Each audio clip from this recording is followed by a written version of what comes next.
السلام علیکم ناظرین، آج ہم آپ کو بتاتے ہیں بیلجیم میں ایک منفرد واقعہ پیش آیا۔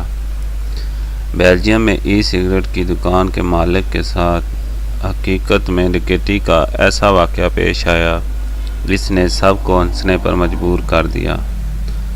برطانوی نشریاتی ادارے BBC کی رپورٹ کے مطابق بیلجیم کے شہر چارلیروائی کے نوا میں ڈیٹیٹر نامی ایک شہری کی دکان کو 6 ڈاکو دن دہاڑے لوٹنے کی غرض سے داخل ہوئے۔ دکاندار نے انہیں کہا کہ بہتر ہوگا وہ دن کے اختتام پر آئیں، تب وہ انہیں زیادہ رقم دے سکے گا۔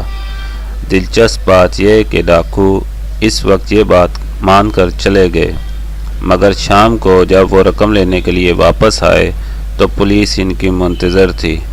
شام میں جب یہ نالائق ڈاکو واپس آئے تو پولیس اہلکاروں نے انہیں رنگے ہاتھوں پکڑ لیا۔ دکان کے مالک نے BBC سے بات کرتے ہوئے کہا کہ یہ کسی کامیڈی فلم کی طرح تھا۔ ڈاکوؤں کا یہ گروہ بیلجیم کے سب سے نالائق ڈاکوؤں کے طور پر مشہور ہو گیا ہے۔